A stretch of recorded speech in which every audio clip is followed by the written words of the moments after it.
On the 4th of June, 1942, Commander Mitsuo Fuchida awakened aboard the aircraft carrier Akagi with an uneasy feeling gnawing at his stomach, not from illness, but from the weight of impending destiny that hung over the Pacific waters like an invisible fog.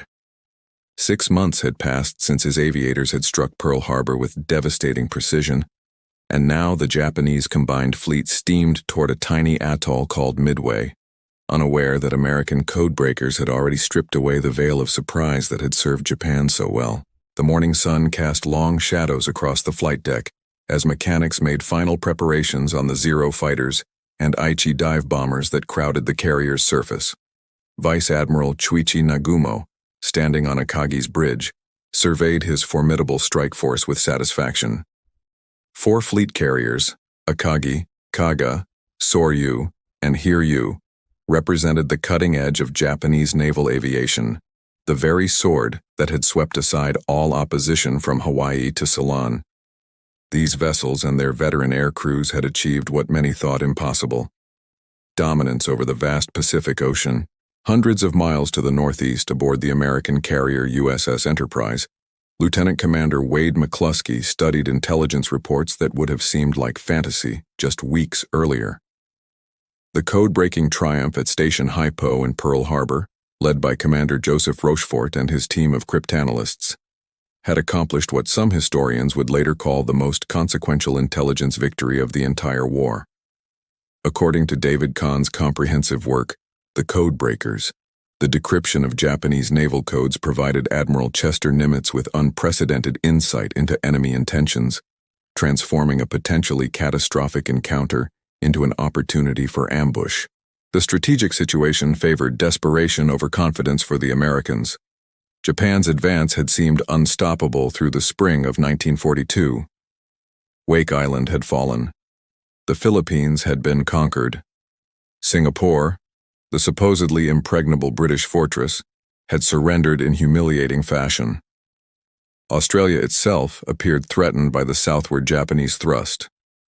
Only the tactical draw at Coral Sea in May had temporarily checked the enemy advance, though at the cost of the carrier Lexington and severe damage to Yorktown. Yet that battered Yorktown now sailed with Enterprise and Hornet toward Midway, her wounds hastily patched at Pearl Harbor, in an astonishing 72 hours of emergency repairs that should have taken 3 months. Her presence represented American industrial determination translated into steel and sweat. Commander-in-Chief of the Pacific Fleet, Admiral Nimitz, had gambled everything on the intelligence gleaned from those decrypted messages, positioning his 3 carriers northeast of Midway, while Admiral Raymond Spruance commanded Task Force 16 with cold, calculated precision. Admiral Isoroku Yamamoto, architect of the Pearl Harbor attack and now commander of the entire Midway operation, sailed far behind the carrier striking force aboard the massive battleship Yamato. His plan was characteristically complex, involving multiple task forces, feints toward the Aleutian Islands, and an elaborate scheme to lure the American carriers into a decisive surface engagement where Japan's superior battleship force would annihilate them. The Japanese admiral believed the Americans would not discover his approach until Midway itself came under attack. He could not have been more catastrophically wrong. As dawn broke over the Pacific on that 4th of June, 2 fleets moved toward collision, neither fully comprehending how completely the next hours would reshape the balance of power in the Pacific theater. At 4:30 in the morning on the 4th of June, 1942, the darkness over Midway Atoll erupted with activity as American patrol aircraft launched into the pre-dawn sky, their engines shattering the tropical night's calm.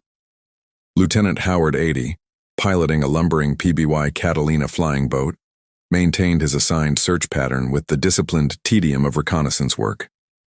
At 5:20, that tedium evaporated when he spotted the unmistakable wakes of multiple vessels cutting through the ocean 90 miles northwest of Midway, the Japanese carrier striking force, exactly where the intelligence predictions had placed them.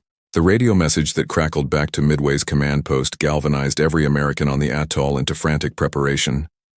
Marine Captain John Carey led his fighter squadron into the air, knowing their obsolete Brewster Buffalo fighters stood little chance against the superior Zeros that would inevitably escort the Japanese strike. Meanwhile, every available bomber, Army B-17 flying fortresses, Marine dive bombers, and Navy torpedo planes scrambled to attack the enemy carriers before they could launch their devastating strike. Aboard Akagi, Vice Admiral Nagumo faced his first critical decision of the battle. At 4:30, he had launched 108 aircraft toward Midway under the command of Lieutenant Joichi Tomonaga. The strike wing consisted of horizontal bombers, dive bombers, and Zero fighters, representing formidable striking power. However, Nagumo had held back a second wave, armed with torpedoes and armor-piercing bombs, specifically prepared to attack any American carriers that might unexpectedly appear. This caution reflected the lessons learned through months of combat. Never commit all resources to a single objective. At 7 o'clock, the Japanese strike force reached Midway and encountered fierce if ineffective resistance from the island's defenders. American anti-aircraft fire filled the sky with black bursts of flak, and the Marine fighters threw themselves desperately against the attacking formation. Captain Carey's fighters fought with suicidal courage, but the technological gulf between their aircraft and the Japanese Zeros was simply too vast. Within minutes, 15 of 26 Marine fighters tumbled from the sky in flames, their pilots dying in the defense of an atoll most had never heard of months earlier. As the bombs fell on Midway's installations, Lieutenant Tomonaga made a fateful assessment. His attack had inflicted damage, certainly, but not enough to suppress the island's airfields completely. He radioed back to Admiral Nagumo with the professional judgment that would trigger catastrophe. There is need for a second attack wave.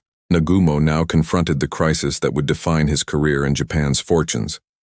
His reserve strike force, armed for attacking ships, waited on the hangar decks below. Tomonaga's message suggested those aircraft should be rearmed with land attack bombs and sent against Midway. However, at 7:28, a reconnaissance aircraft from the cruiser Tone, which had launched 30 minutes late due to catapult problems, suddenly reported sighting American ships to the northeast. The admiral hesitated. Were those ships mere cruisers and destroyers, or did they include the carriers his entire operation was designed to destroy? At 7:45, Nagumo made his decision. Reverse the armament, remove the torpedoes from the reserve aircraft and replace them with land attack bombs. This process, which would require at least an hour, condemned his carriers to vulnerability. Mechanics frantically manhandled the heavy weapons in the cramped hangar decks, stacking the replaced torpedoes and armor-piercing bombs carelessly along the bulkheads, rather than returning them to the magazines, a decision driven by urgency that would soon exact a terrible price. Meanwhile, the first wave of American attacks from Midway reached the Japanese carriers. Army B-17s dropped their bombs from high altitude with characteristic inaccuracy, hitting nothing. Marine dive bombers pressed home their attacks with desperate courage, but were slaughtered by the combat air patrol of Zeros circling above the carriers. Not a single bomb struck home, and the Americans paid with destroyed aircraft and dead air crews scattered across the ocean surface. Yet these unsuccessful attacks accomplished something their pilots would never know. They kept the Japanese carriers maneuvering violently, unable to launch aircraft, and they pulled the protective Zero fighters down to wave-top altitude where they burned precious fuel pursuing the low-flying torpedo planes. The stage was being set, though none of the actors yet comprehended the drama's approaching climax. At 9:20 in the morning on the 4th of June, 1942, Lieutenant Commander John Waldron led his 15 Douglas TBD Devastator torpedo bombers from Hornet's Torpedo Squadron 8 toward the Japanese fleet, having broken formation from his assigned group after calculating a different intercept course. Waldron, part Sioux Indian and possessed of an aggressive tactical instinct, had briefed his squadron that morning with grim honesty. "If there is only one plane left to make a final run-in, I want that man to go in and get a hit." The Devastators were obsolete aircraft, slow and vulnerable, carrying torpedoes that had proven unreliable in combat trials. Their maximum speed of barely 115 miles per hour made them sitting targets for enemy fighters, and their attacks required long, straight approaches at wave-top altitude, approaches that exposed them to concentrated fire for agonizing minutes. Every pilot in Waldron's squadron understood they were flying toward probable death, yet none hesitated. At 9:30, Torpedo 8 sighted the Japanese carriers. 4 massive flat tops maneuvered across the ocean, their flight decks crowded with aircraft being refueled and rearmed. Waldron turned his squadron toward the nearest carrier and began his attack run without fighter escort. Hornets fighters had become separated during the approach. The combat air patrol of Japanese Zeros descended like hunting hawks upon the vulnerable torpedo bombers. What followed was systematic slaughter. The Zeros tore through Torpedo 8's formation with devastating efficiency, their 20mm cannons shredding the unarmored devastators. One by one, the American aircraft burst into flames or disintegrated under the withering fire. Waldron's plane was among the first hit, trailing fire as it plunged into the ocean. His final radio transmission was terse. "Watch those fighters." Ensign George Gay, whose aircraft was shot down moments before reaching torpedo launch range, became the sole survivor of Torpedo Squadron 8. Floating in the water beneath his punctured life raft, Gay would witness the battle's climax from the ocean's surface, a perspective unique in naval warfare's history. Of 15 aircraft that had attacked, 15 had been destroyed without scoring a single torpedo hit. But Waldron's squadron was not alone in their sacrifice. Minutes later, Lieutenant Commander Eugene Lindsay led Torpedo Squadron 6 from Enterprise into the teeth of the Japanese defenses. His attack met the same fate. Zeros and anti-aircraft fire created a gauntlet of destruction through which the slow torpedo bombers could not survive. Lindsay's aircraft fell in flames. Of 14 devastators that attacked, only 4 returned to Enterprise, and none had achieved a hit. The 3rd Torpedo Squadron, VT-3 from Yorktown, approached from a different angle at approximately 10 o'clock. Lieutenant Commander Lance Massey commanded 12 devastators, and unlike the previous attacks, his squadron enjoyed the protection of 6 Wildcat fighters from VF-3. The fighter escort disrupted the Zero attacks sufficiently to allow several torpedo bombers to reach launch range, though at catastrophic cost. Massey's aircraft was blown apart by anti-aircraft fire. His executive officer's plane exploded under Zero cannon fire. One by one, the devastators fell until only 2 survived to return to Yorktown. Aboard the Japanese carriers, the defenders had every reason for satisfaction, despite the intensity of the attacks. 3 separate American torpedo squadrons had been effectively annihilated, losing approximately 40 aircraft and over 100 airmen without achieving a single hit. The ocean's surface was littered with burning wreckage and dying men. The vaunted American naval aviation had thrown itself against the combined fleet's defenses and been shattered. Yet those failed attacks had accomplished critical objectives that would only become apparent in retrospect. The torpedo squadrons had pulled the Japanese combat air patrol down to sea level, burning their fuel and ammunition, while preventing them from climbing to altitude. The violent evasive maneuvering had scattered the Japanese formation, and most critically, had delayed the launch of their counterattack against the American carriers. Admiral Nagumo's flight decks remained cluttered with aircraft being frantically rearmed and refueled, their crews exhausted from the morning's repeated alerts. The torpedo squadrons had created a window of vulnerability, though they had paid for it with their lives. High above the furious action at sea level, unseen and unexpected, the instruments of retribution were already approaching. At precisely 10:22 on the morning of the 4th of June, 1942, Lieutenant Commander Wade McCluskey circled high above empty ocean, with his fuel gauges showing critically low levels, knowing that every minute spent searching reduced his chances of returning to Enterprise. The 33 Douglas SBD Dauntless dive bombers of his command had launched over 2 hours earlier, searching for the Japanese carriers based on their last reported position. But the enemy fleet had moved during the torpedo attacks, and McCluskey had found only vacant sea where the carriers should have been. The decision McCluskey now confronted would resonate through history. His fuel was nearly exhausted. Returning to Enterprise immediately might allow most of his aircraft to reach the carrier, though some would certainly fall into the ocean short of the flight deck. Continuing the search guaranteed that multiple aircraft would run out of fuel, condemning their crews to death in the Pacific's vast waters. Yet turning back meant abandoning the attack entirely, wasting the sacrifice of the torpedo squadrons and possibly losing the battle that intelligence had worked so hard to make possible. McCluskey chose to continue searching. He had calculated that the Japanese fleet must have turned northeast after evading the Midway-based attacks, and he based his decision on tactical reasoning rather than desperation. At 10:20, that reasoning was vindicated when his radio man spotted a lone Japanese destroyer steaming northeast at high speed, the vessel Arashi, which had remained behind to depth charge an American submarine contact. McCluskey followed that destroyer's wake like a pointer indicating prey, and minutes later the Japanese carrier fleet materialized below him. The sight that greeted McCluskey's eyes represented a target beyond any aviator's dreams. 3 Japanese carriers, Akagi, Kaga, and Soryu, steamed in formation with their flight decks crowded with aircraft, fuel lines snaking across the decks, bombs and torpedoes stacked on the hangar decks, and the combat air patrol still at low altitude after engaging the torpedo squadrons. The ships were supremely vulnerable, and McCluskey's dive bombers had achieved complete surprise at 15,000 feet. Through an extraordinary coincidence of timing, Lieutenant Commander Maxwell Leslie's bombing Squadron 3 from Yorktown arrived simultaneously from a different direction, having navigated directly to the target. The 2 American dive bomber groups, totaling approximately 50 aircraft, appeared over the Japanese fleet at virtually the same moment without having coordinated their approach, a convergence that would prove devastating. McCluskey made his tactical assignments with decisive speed. His own squadron would attack Kaga, while Lieutenant Richard Best's squadron targeted Akagi.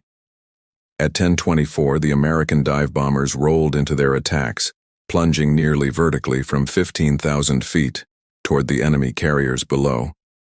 The Japanese had no time to react effectively. Their fighters were out of position. Their anti-aircraft crews had been focused on the sea-level torpedo attacks, and their carriers could not maneuver adequately while preparing their strike force for launch. The first bomb struck Kaga near her island superstructure at 10:26, detonating among aircraft being refueled on the flight deck. Secondary explosions rippled through the ship as aviation gasoline ignited and ordnance cooked off. Additional bombs smashed through the flight deck into the hangar spaces where mechanics had carelessly stacked the armor-piercing bombs and torpedoes removed earlier from the reserve strike force. The results were cataclysmic.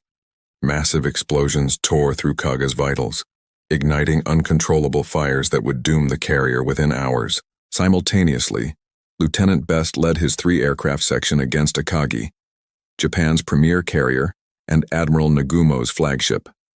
Best's bomb and one other struck home, one penetrating the flight deck and detonating in the hangar among fueled and armed aircraft. The explosion touched off a chain reaction of secondary blasts that engulfed Akagi in flames. Within minutes, the fires reached such intensity that Admiral Nagumo was forced to abandon his flagship, transferring his command to the cruiser Nagara while his carrier burned out of control. Yorktown's dive bombers struck Soryu with similar precision. 3 bombs crashed through her flight deck in rapid succession, triggering the same catastrophic pattern of secondary explosions. The carrier's ventilation system actually worked against her survival, drawing the intense fires throughout the ship's interior spaces with blast furnace efficiency. In less than 5 minutes, 3 of Japan's 4 carriers had been transformed from predators into funeral pyres. The aircraft that had been preparing to attack the American carriers instead became fuel for the infernos consuming their motherships. Hundreds of Japanese sailors died in those initial explosions, and hundreds more faced the agonizing choice between burning alive or leaping into the oil-slicked waters. The morning's narrative had reversed with shocking suddenness. Japan's seemingly unstoppable advance across the Pacific had been stopped cold by American dive bomber pilots who had exploited a brief window of vulnerability purchased with the blood of the torpedo squadrons. At 11 o'clock on the morning of the 4th of June, 1942, Rear Admiral Tamon Yamaguchi stood on the bridge of the carrier Hiryu, the sole surviving Japanese flat-top, watching smoke from his 3 burning sister carriers stain the horizon with funeral black pillars visible for dozens of miles. Yamaguchi, considered one of the Japanese Navy's most aggressive commanders, faced a tactical situation that would have justified retreat, his single carrier against 3 American flat-tops, his comrades' ships dying before his eyes, and the entire strategic balance of the Pacific suddenly inverted by 5 minutes of catastrophic violence. Yamaguchi chose attack. He ordered every available aircraft spotted for immediate launch. 18 Aichi dive bombers escorted by 60 fighters, led by Lieutenant Michio Kobayashi. The strike force was pitifully small compared to the massive formations Japanese carriers had launched throughout the war's first 6 months, but it represented Hiryu's only available response. At 11 o'clock, Kobayashi's aircraft roared off Hiryu's deck, turning northeast toward the American carriers whose position had been reported by reconnaissance aircraft. Aboard Yorktown, radar operators detected the incoming Japanese strike at approximately 11:59, providing sufficient warning for the carrier to launch additional fighters and prepare for the assault. Captain Elliot Buckmaster ordered all remaining Devastators and bombers launched to clear the flight deck, had aviation fuel lines drained and filled with inert carbon dioxide, and positioned damage control parties throughout the ship. Yorktown's modifications after the Coral Sea battle included improved damage control systems, and her crew had drilled repeatedly in techniques to minimize bomb and torpedo damage. At noon precisely, 12 American Wildcat fighters intercepted the Japanese strike force 30 miles from Yorktown. The ensuing air battle scattered the Japanese formation and shot down several bombers, but could not prevent the remainder from reaching attack range. At 12:10, the surviving Japanese dive bombers pushed over into their attacks, plummeting toward Yorktown while American anti-aircraft fire created a steel curtain of exploding shells through which they had to fly. The first bomb struck Yorktown's flight deck near the island superstructure, penetrating to the fourth deck before exploding and igniting fires in the rag storage compartments. The blast killed or wounded dozens of sailors, but Yorktown's damage control parties attacked the fires with practiced efficiency. A second bomb crashed through the flight deck's center, its explosion rupturing the uptakes from 3 boilers and filling the engineering spaces with smoke. The carrier lost power temporarily, slowing to a crawl while engineering crews worked frantically to restore propulsion. A third bomb hit near the number 2 elevator, opening the flight deck to the hangar spaces below and starting additional fires. Yet Yorktown refused to die. Her damage control parties, trained by months of intensive drills and experienced from the Coral Sea battle, contained the fires within an hour and restored partial power to the engineering plant. By 1:30 in the afternoon, the carrier was making 20 knots and recovering aircraft, a testament to American damage control capabilities and the crew's determination. To Japanese observers watching from reconnaissance aircraft, Yorktown appeared operational, a critical misidentification that would shape subsequent decisions. Meanwhile, aboard Hiryu, Admiral Yamaguchi prepared his second strike. 10 torpedo-armed Nakajima aircraft escorted by 6 Zeros, representing virtually everything the carrier could launch. Lieutenant Joichi Tominaga, who had led the morning strike against Midway and whose own aircraft had been damaged, volunteered to lead this attack, despite knowing his damaged fuel tank would prevent his return. At 1:30, Tominaga's strike force launched from Hiryu's deck, flying toward what they believed were 2 separate American carriers. Actually, Yorktown before and after repairs, misidentified as different ships. At 2:40, radar detected Tominaga's attack approaching Yorktown. Captain Buckmaster again cleared his flight deck and scrambled fighters to intercept. The combat air patrol splashed several Japanese torpedo planes, but could not prevent the remainder from reaching launch range. At 2:44, the Japanese aircraft began their torpedo runs from multiple directions, forcing Yorktown to maneuver desperately to avoid the spread of weapons converging on her from different angles. 2 torpedoes smashed into Yorktown's port side in quick succession, the underwater explosions far more devastating than the earlier bomb hits. The blasts ruptured fuel tanks, flooded engineering spaces, and knocked out all power throughout the ship. Yorktown took on an immediate list that reached 17 degrees, suggesting catastrophic flooding below the waterline. At 3 o'clock, Captain Buckmaster reluctantly ordered abandon ship, fearing the carrier would capsize and trap hundreds of sailors below decks. Lieutenant Tominaga never returned. His aircraft, trailing fuel, had gone down somewhere between the American carriers and the Japanese fleet. As Yorktown's crew evacuated their stricken vessel, climbing down ropes to waiting destroyers, the battle's narrative remained uncertain. The Americans had destroyed 3 Japanese carriers but lost one of their own. Hiryu remained operational and dangerous. The afternoon's combat would determine whether the morning's stunning reversal represented a genuine strategic victory or merely a mutual bloodletting that left both sides crippled. At 3 o'clock on the afternoon of the 4th of June, 1942, scouts from Enterprise located Hiryu steaming northwest, the last surviving Japanese carrier still capable of launching strikes. Admiral Raymond Spruance, commanding the American Carrier Task Force with methodical calculation, immediately ordered a maximum effort strike assembled from Enterprise and orphaned Yorktown aircraft that had landed on his ship after their mother carrier had been torpedoed. Lieutenant Earl Gallagher led 24 Dauntless dive bombers from Enterprise, joined by 16 aircraft from Yorktown squadrons, toward the coordinates radioed back by the scouts. The afternoon sun cast long shadows across the Pacific as the American formation approached the target area, finding not just Hiryu, but her supporting battleships, cruisers, and destroyers arrayed in a formidable screen that filled the ocean with anti-aircraft fire when the attack commenced at 5 o'clock. Gallagher's dive bombers executed their attack with the same precision that had destroyed 3 carriers that morning. Despite intensive anti-aircraft fire and desperate maneuvering by Hiryu's captain, 4 bombs smashed through the carrier's flight deck in rapid succession. The first bomb struck forward of the island, detonating among aircraft being prepared for a third strike. The resulting explosions and fires replicated the morning's catastrophe on a smaller scale. Aviation fuel ignited, ordnance cooked off, and secondary blasts tore through the hangar spaces. Within minutes, Hiryu blazed from stem to stern. Admiral Yamaguchi, who had directed both strikes against Yorktown with aggressive determination, now found his own flagship transformed into an inferno. The fires spread with terrifying speed through the carrier's wooden decks, fed by fuel and ammunition that should have been launched against the American ships.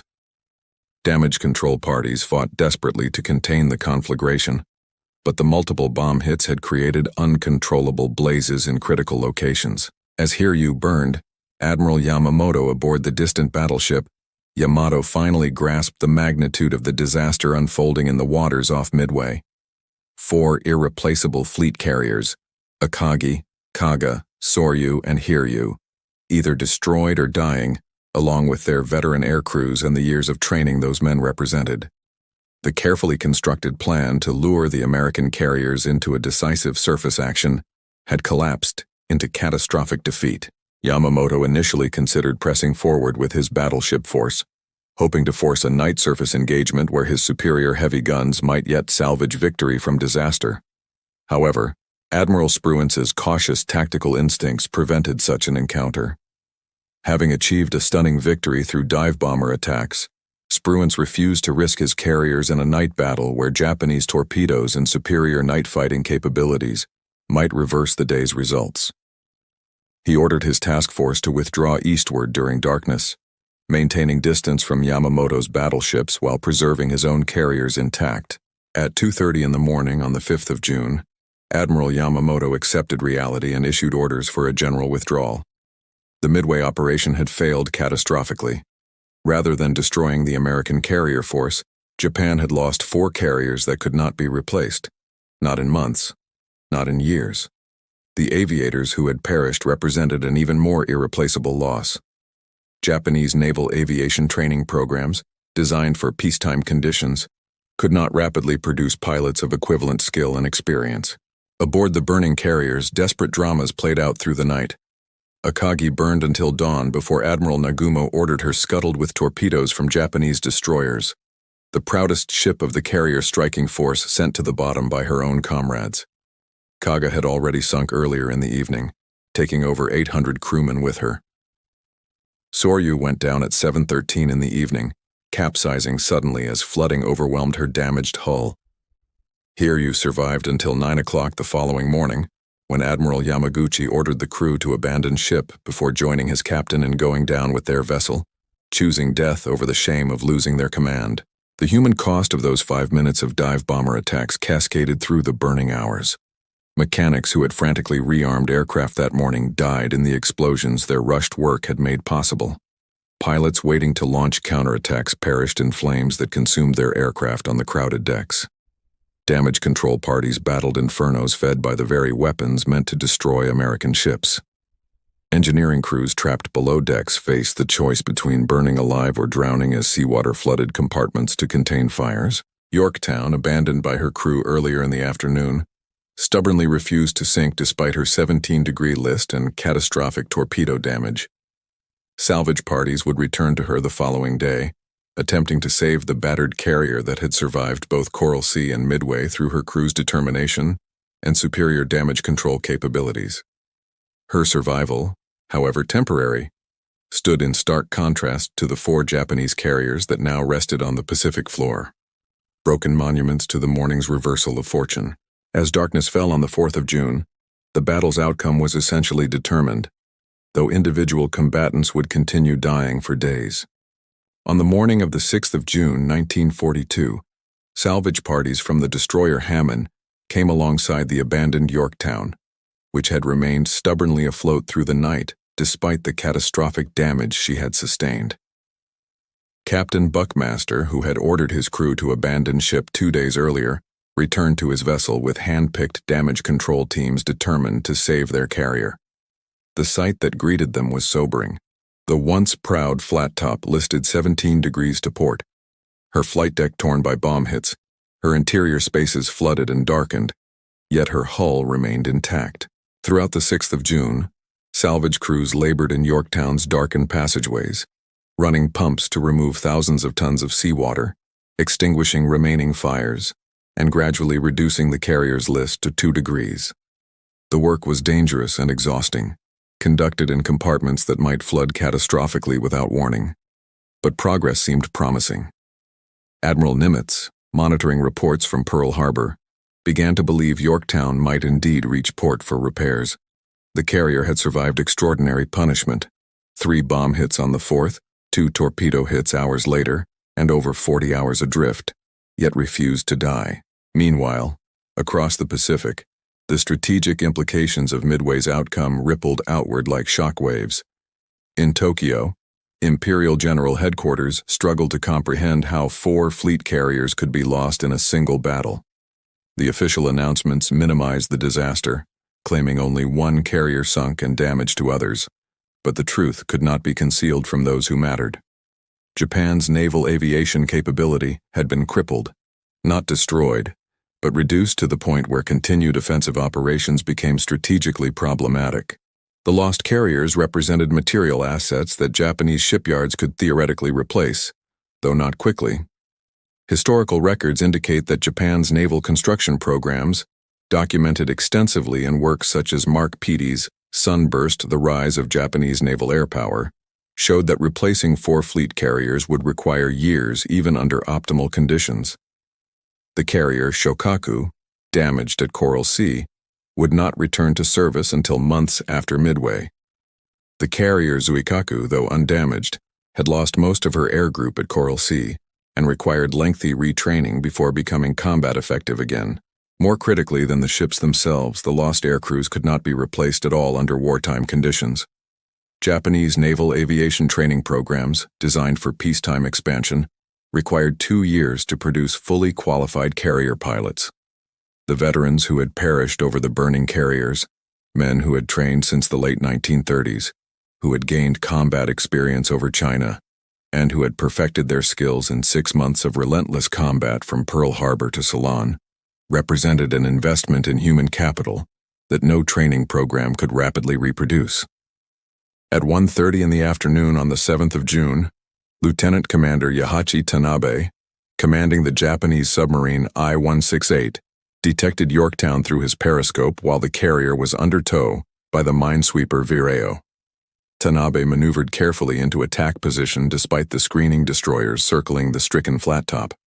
American destroyers dropped depth charges and conducted aggressive anti-submarine patrols, but Tanabe patiently waited for his opportunity. At 1:36, Tanabe fired a spread of 4 Type 95 torpedoes at Yorktown and her escorts. The destroyer Hammond, which was tied alongside Yorktown providing power and pumping services, took 1 torpedo amidships. The explosion broke Hammond's back instantly, sinking her in 3 minutes and killing 80 of her crew. 2 additional torpedoes struck Yorktown, the underwater explosions rupturing compartments that salvage parties had struggled to keep dry. The fourth torpedo missed, its wake passing ahead of the carrier's bow. The new torpedo hits proved fatal to Yorktown's survival chances. Flooding increased dramatically, and the carrier's list returned to dangerous angles. Captain Buckmaster ordered the salvage parties to evacuate, recognizing that further efforts were futile. Through the night of the 7th of June, Yorktown settled lower in the water, her list increasing as progressive flooding overwhelmed the remaining watertight integrity. At dawn on the 8th of June, the carrier finally rolled over and sank, her battle flag still flying as she disappeared beneath the Pacific's surface. Yorktown's loss, while tragic for her crew and a tactical setback, did not diminish Midway's strategic significance. The battle had cost the United States 1 carrier and a destroyer, while Japan had lost 4 carriers, a cruiser, over 250 aircraft, and approximately 3,000 personnel, including irreplaceable veteran air crews. The material exchange ratio was devastating for Japan, but the psychological and strategic impacts proved even more consequential. For the first time since Pearl Harbor, Japanese offensive momentum had been stopped and reversed. The aura of invincibility surrounding the combined fleet had been shattered. American forces had demonstrated that Japan's carrier striking force, which had seemed unstoppable for 6 months, could be located, attacked, and destroyed. On the 9th of June, 1942, Admiral Chester Nimitz stood in his Pearl Harbor headquarters reviewing after-action reports from the Battle of Midway, with the quiet satisfaction of a commander who had gambled intelligently and won decisively. The intelligence breakthrough that had made the victory possible, Commander Joseph Rochefort's cryptanalysis team at Station Hypo, had provided Nimitz with information unprecedented in naval warfare. Precise knowledge of enemy intentions, timing, and dispositions before the battle commenced. The strategic calculations now facing both sides revealed how completely Midway had altered the Pacific balance. Prior to the battle, Japan possessed 10 fleet and light carriers against America's 3 fleet carriers in the Pacific. After Midway, the ratio had shifted to 6 Japanese carriers against 2 American flat tops, and neither side could expect rapid reinforcement. Japan's naval construction programs would not deliver new fleet carriers until 1944 at the earliest.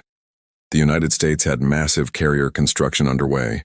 The Essex-class program would eventually produce 24 fleet carriers, but those ships would not reach the fleet until 1943. The immediate consequence was strategic stalemate. Japan lacked sufficient carrier strength to resume major offensive operations, while the United States needed time to rebuild its forces before launching counteroffensives. This temporary equilibrium provided America with precisely what it most needed: time to mobilize its industrial capacity, train new air crews, and develop the logistics necessary for offensive operations across the Pacific's vast distances. American industrial production, already accelerating dramatically by mid-1942, would prove decisive over time. The statistics, documented comprehensively in Richard Overy's Why the Allies Won, illustrated the overwhelming material imbalance. American shipyards would produce more than 100 aircraft carriers of all types during the war, while Japan would complete fewer than 20. American aircraft production would reach over 96,000 planes in 1944 alone, while Japan's entire wartime production would total approximately 60,000 aircraft. For Japan, the loss at Midway represented more than 4 carriers sinking beneath the Pacific. The battle exposed fundamental strategic miscalculations in Japan's entire war plan. Admiral Yamamoto had conceived Midway as the decisive engagement that would destroy America's carrier force and compel negotiation for a peace favorable to Japan. Instead, the battle had destroyed Japan's own carrier striking force and eliminated any realistic possibility of achieving decisive victory before American industrial superiority became overwhelming. The human dimension of Midway's aftermath proved equally significant. The surviving Japanese air crews, while still formidable, had witnessed their invincibility shattered. Lieutenant Mitsuo Fuchida, who had led the Pearl Harbor attack and who was aboard Akagi during her destruction, later wrote extensively about the psychological impact of watching Japan's premier carriers burn. The confidence that had carried Japanese naval aviation through 6 months of victories had been permanently shaken. For American forces, Midway provided the opposite psychological effect. The victory demonstrated that Japanese forces could be defeated in stand-up fights, that American intelligence could penetrate enemy plans, that American pilots could match their Japanese counterparts in combat, and that American damage control capabilities exceeded Japan's. The lessons learned at Midway, particularly the effectiveness of dive bombers against carriers and the importance of radar-directed fighter interception, would be systematically incorporated into training programs and tactical doctrine throughout the remaining war years. The tactical innovations emerging from Midway reshaped American naval aviation doctrine fundamentally. The catastrophic failure of torpedo attacks, which had cost 3 squadrons without achieving a single hit, demonstrated the obsolescence of the TBD Devastator and the unreliability of American torpedoes. Development programs accelerated for the TBM Avenger torpedo bomber and for improved torpedo warheads that would actually detonate when striking targets. The success of dive bombing attacks, by contrast, elevated the SBD Dauntless to legendary status and reinforced doctrine emphasizing dive bombing as the primary anti-carrier tactic. Admiral Spruance's cautious handling of the American task force, particularly his refusal to pursue the Japanese fleet into a night surface engagement on the 4th of June, established principles of carrier warfare that would govern Pacific operations thereafter. Preservation of carrier striking power took precedence over tactical opportunities that might expose the flat tops to excessive risk. This conservative approach frustrated some aggressive subordinates, but reflected realistic assessment of strategic priorities. America's carrier force could not be squandered in pursuit of marginal tactical gains when the entire Pacific campaign depended on those irreplaceable ships. The political ramifications of Midway extended beyond military calculations into the realm of grand strategy. President Franklin Roosevelt, informed of the victory while the battle still raged, recognized immediately that the outcome provided breathing space for the Allied coalition. The catastrophic situation facing the Allies in mid-1942, German advances deep into the Soviet Union, Rommel threatening Egypt, Japanese forces menacing Australia, had been partially stabilized by Midway's outcome. The Pacific would not collapse while America rebuilt its strength. For Prime Minister Winston Churchill and the British government, Midway's results meant that American naval power would remain concentrated in the Pacific rather than being forced to redeploy to defend Pacific dominions under immediate threat. Australia and New Zealand, which had faced genuine invasion concerns in the spring of 1942, could now begin preparations for offensive operations rather than desperate defensive measures. The psychological relief across the Pacific dominions and colonies was immense, even if most populations never learned the battle's specific details due to wartime censorship. In Tokyo, the defeat triggered intense internal debate within the military and government. Admiral Yamamoto offered his resignation, which was refused by the Naval General Staff. No suitable replacement existed, and the admiral's prestige remained essential for maintaining fleet morale. However, Yamamoto's strategic influence had been permanently diminished. The aggressive offensive strategy he had championed, seeking decisive battle to compel American negotiations, had failed catastrophically. Japanese strategy would shift toward defensive consolidation of conquered territories, hoping to make further Allied advances so costly that negotiated peace might still be achieved. The casualty reports from Midway told stories of individual tragedy, multiplied 3,000 times over. Lieutenant Commander John Waldron's widow received notification that her husband was missing and presumed dead, joining the families of 14 other Torpedo Squadron 8 aircrew who had followed him into the inferno. The families of Japanese sailors aboard Kaga, Akagi, Soryu, and Hiryu received euphemistic notices about their loved ones dying honorably in battle, without details of the horrific deaths many had suffered in the burning carriers. Ensign George Gay, sole survivor of Torpedo 8, was rescued by American search aircraft after 30 hours floating in the Pacific, his survival a statistical anomaly that would haunt him with survivor's guilt for decades. The intelligence triumph that had enabled the victory remained classified at the highest levels. Commander Rochefort and his station Shipio codebreakers received no public recognition. Indeed, acknowledging their success would have alerted Japan that its codes were compromised. Rochefort himself would face bureaucratic retaliation from rivals in Washington who resented his direct access to Admiral Nimitz and his unconventional methods. Only decades later would historians fully document the cryptanalytic breakthrough that had transformed a potential disaster into decisive victory. As June 1942 drew to a close, both sides assessed their positions and planned subsequent operations. For Japan, the strategic initiative had passed permanently beyond recovery, though this reality would not become fully apparent for months. For the United States, Midway had provided the foundation for offensive operations that would commence with Guadalcanal in August and continue relentlessly across the Pacific for 3 more years of brutal combat. On the 10th of June, 1942, as repair crews at Pearl Harbor prepared dry docks for damaged vessels returning from Midway, Admiral Nimitz composed his official battle report with characteristic understatement. The document, classified and distributed only to the highest command levels, assessed the engagement as a decisive defeat of the enemy that had restored the balance of naval power in the Pacific. This measured language concealed the profound strategic transformation that had occurred in 4 days of combat near a tiny atoll most Americans could not locate on a map. The Battle of Midway's historical significance would be debated by military analysts and historians for generations, but certain conclusions emerged as indisputable. The engagement represented the first decisive defeat suffered by the Japanese Navy in over 3 centuries, dating back to battles in the late 1600s. The psychological impact of this reversal cascaded through Japan's military establishment, introducing doubt where absolute confidence had previously reigned. The myth of Japanese invincibility, carefully cultivated through victories from Pearl Harbor to the Indian Ocean, had been shattered in 5 minutes of American dive bomber attacks. Tactical analysis of the battle revealed multiple levels of cause and effect that would inform naval warfare doctrine permanently. The Japanese operational plan had been overly complex, dividing forces among multiple objectives, when concentration might have overwhelmed American defenses. Admiral Nagumo's hesitation regarding rearming his reserve strike force, while understandable given the information available to him, had created the vulnerability that American dive bombers exploited.